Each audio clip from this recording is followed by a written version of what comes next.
This is a secured industrial video.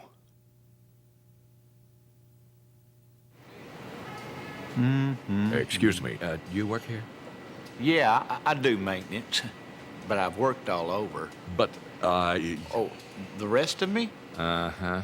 Well, I've had my share of accidents along the way. Lost my legs while doing repairs on a hydraulic press. Had an unexpected release of pressurized nitrogen. Uh-oh, that's gonna leave marks. When it blew, it sent a 3,000-pound valve system 200 yards. I actually fared better than the guys I was working with. Lost my right arm when a conveyor belt went off track. You see, I shut it off, and then I went up on the catwalk clearing debris so I could reach the belt. Well, as I was reaching in, the machine suddenly got restarted and pulled my arm into the nip point. Joe's the one who turned it on, but, it's not his fault. He didn't know I was working on the thing at the time. My other arm, glove got caught in an unguarded rotating auger. Took it right off. The rest I lost when I fell into the blades of a large ribbon blender. The cleaning hose brushed up against the on-off switch. Like the hair, electrocution. Equipment wasn't properly grounded. Yeah, I've had a few incidents over the years, but hey, who's counting? Besides, I get twice as much work now. I'm the only one who can clean the insides of a lot of the machinery.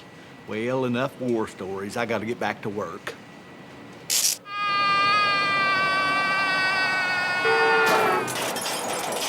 Sure, with some cheap effects and a little comical dialogue, hopefully it can be entertaining or even funny. But it's not real. In the real world, unexpected equipment startups account for about 100 injuries a day, some fatal. Amputation, electrocution, and there's absolutely nothing entertaining or funny about it. The dangers out there are real, very real.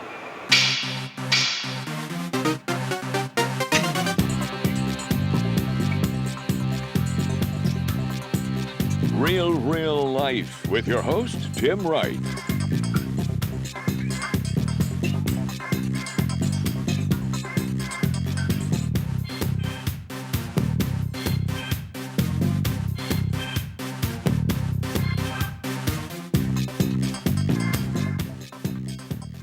"100 injuries a day. 100. 7 days a week, 52 weeks a year. That's an incredible number. This is why OSHA, the Occupational Safety and Health Administration, wrote the Lockout Tagout regulation. Taking time to implement lockout tagout procedures can save you and your coworkers from serious injury or even death. Lockout.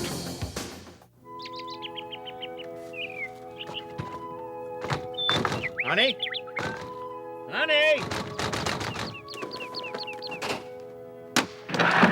Sweetie? Tagout. I'm not talking house keys and stolen bases here. But what exactly is Lockout Tagout? Lockout Tagout is a system used to ensure that equipment you've isolated and de-energized to work on remains that way. Shut down. You know, zero energy. Zip, zilch, nada, kaput, zero. In a lockout, a padlock is placed on all primary and secondary energy sources, such as a disconnect switch, circuit breaker, valve handle, or any other energy supply that is in the off or closed position. In a tagout, a written warning tag is used. However, because tagout alone is not as safe as a lockout, it has become standard practice to use tags in conjunction with a lockout as a source of additional information. Whether you're performing routine maintenance such as replacing worn-out parts or making routine repairs like trying to unstick a frozen conveyor belt or just inspecting a piece of machinery to find out the source of the malfunction, whatever the reason, there may come a time when you will be working on or around a piece of machinery and will need to use Lockout Tagout. Lockout Tagout safety. It all begins with what I call the 3 A's. It's just like in real life. Being aware of the dangers around you and having the right attitude about your personal safety leads you to take the necessary action to protect yourself. In Lockout Tagout, it's the same thing. What are the dangers around you? Spotting dangers before it's too late is of paramount importance. Year after year, lockout tagout injuries have been traced to one or more of the following: failure to properly isolate equipment, failure to disconnect from the power source, failure to prevent stored energy from being released, accidental restarting of equipment, failure to clear the work area before reactivation.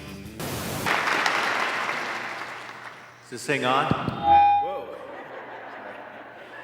Our next award, look out. Need to get that fixed. Our next award is for the company's safest worker. And the nominees are... I ain't got nothing to worry about. Shut the power off. Besides, it's just jammed. It'll only take a second to fix. I ain't got time for all this lockout, tagout, mumbo jumbo. We got a show to do. And the winner is our very own electrician, Tim Wright. I'm afraid tonight's recipient won't be able to join us. I humbly accept on his behalf. Where awareness can save your life, your attitude can lose it. Safety is attitude. Safety is attitude. And you have to have the right attitude Right attitude. if you're going to stay safe. Stay safe. There's nothing like repetition. Safety, attitude, two great ideas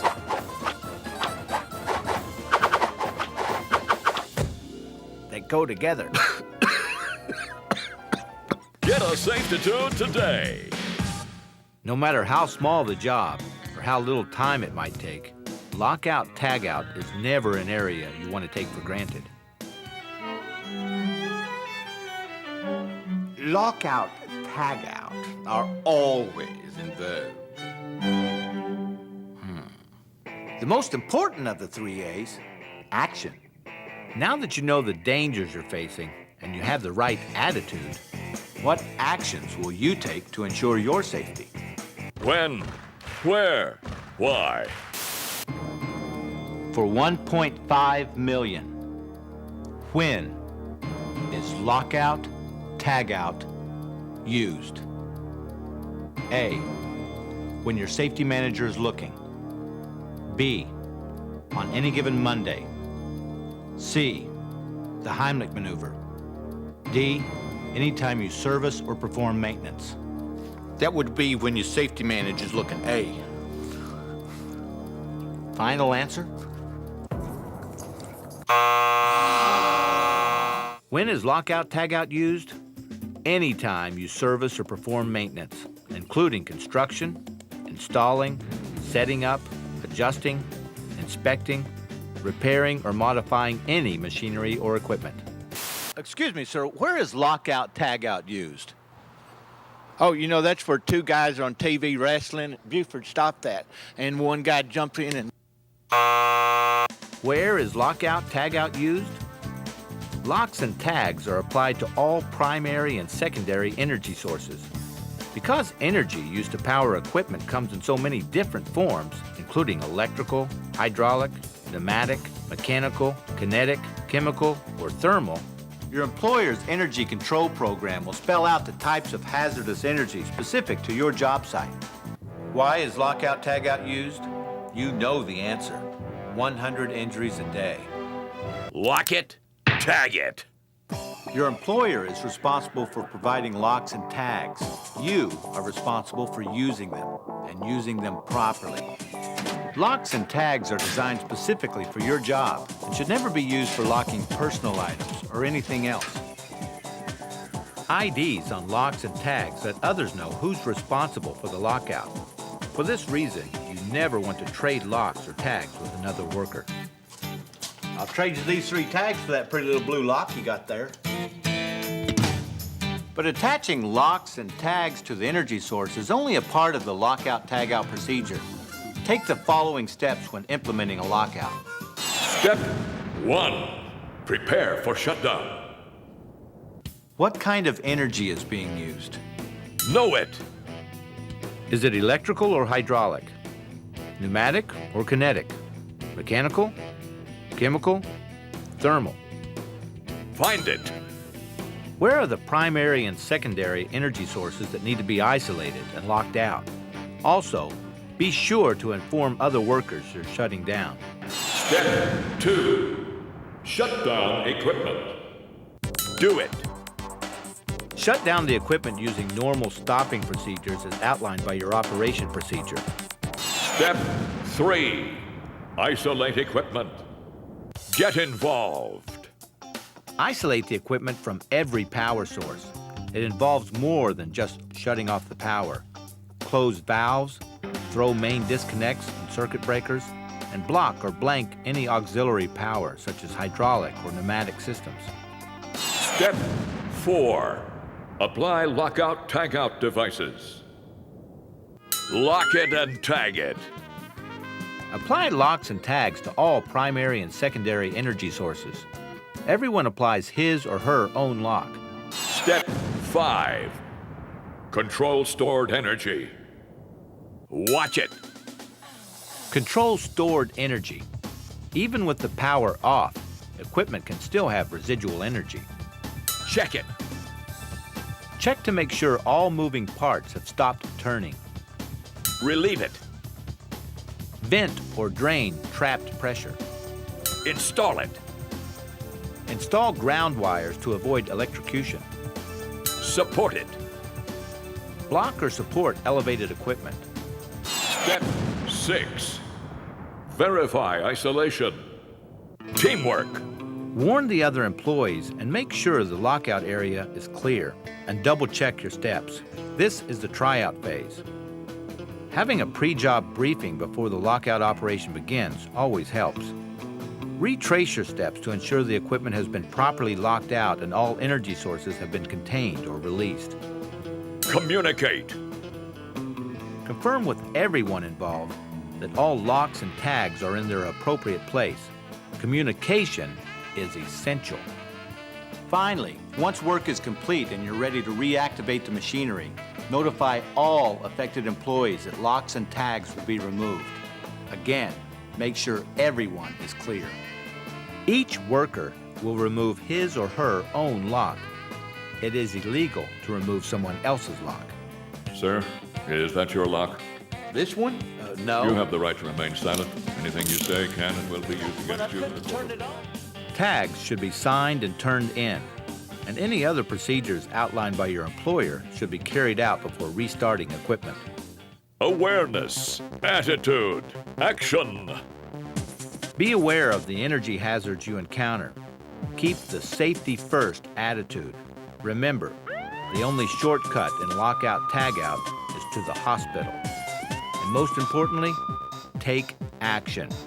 By following all the procedures in a lockout tagout, you're taking action that can save lives, yours and your coworkers. You've just seen how lockout tagout is used to prevent serious and sometimes fatal accidents involving unexpected equipment startups. Now let's put what you know to the test.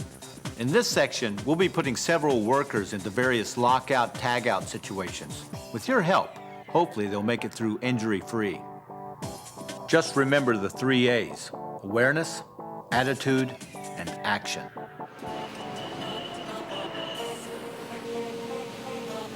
Nick is having some problems with the twisted load. He's doing the right thing by applying a lock and tag to the power source. But has Nick forgotten anything?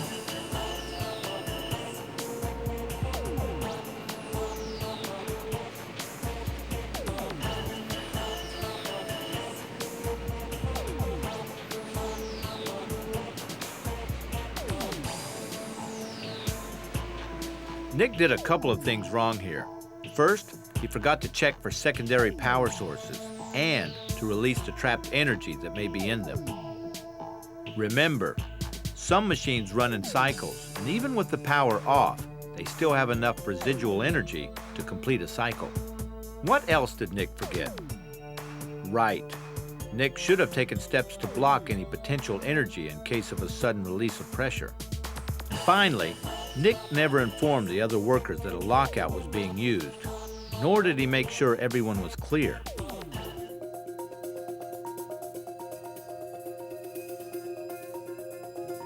John has shut down the secondary power source for our electrician Bill and assures Bill that everything is shut down and safe to work on.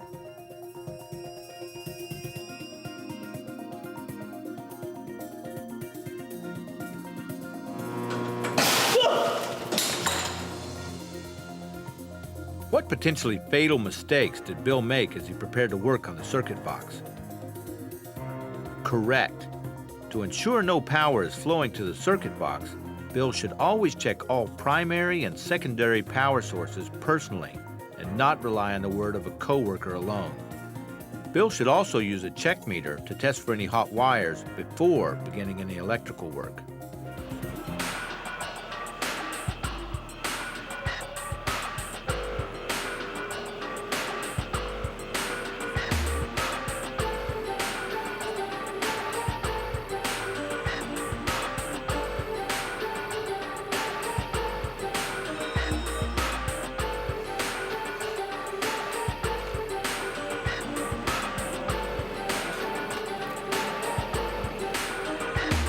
It looks like Cindy has done a pretty good job of lockout tagout for her machine, but now it's time for her lunch break.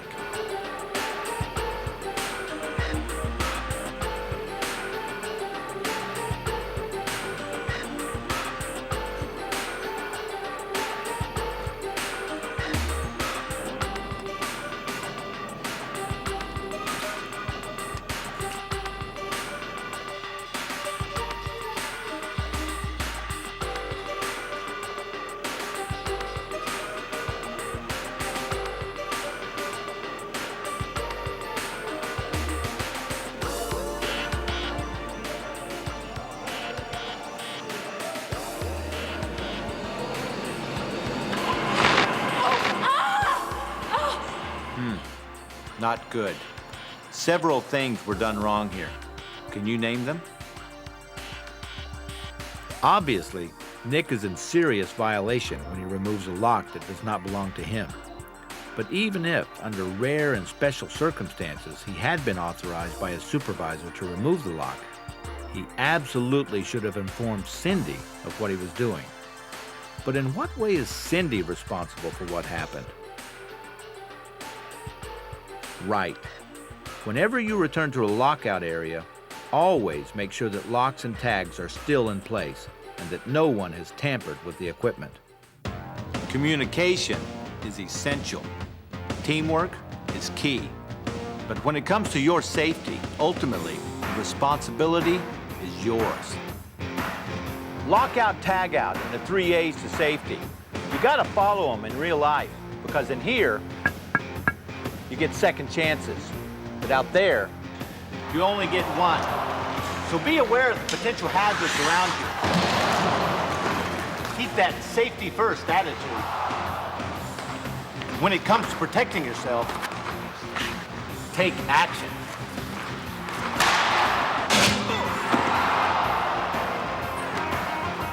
I'm Tim Wright. Keep it real. Come here, mister.